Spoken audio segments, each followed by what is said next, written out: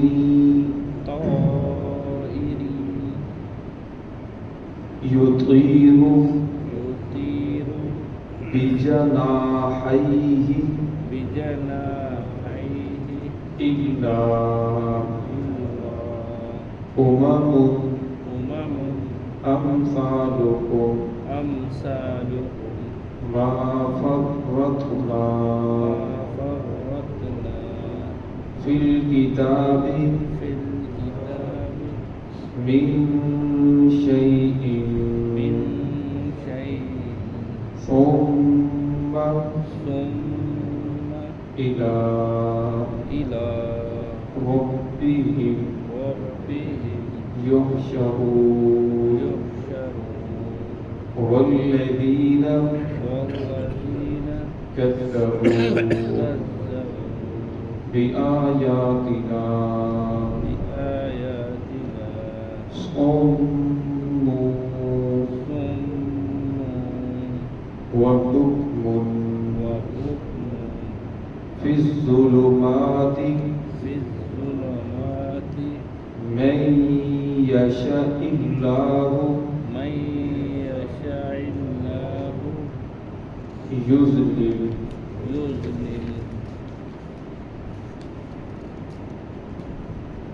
ومن يشاء يجعله على صراط مستقيم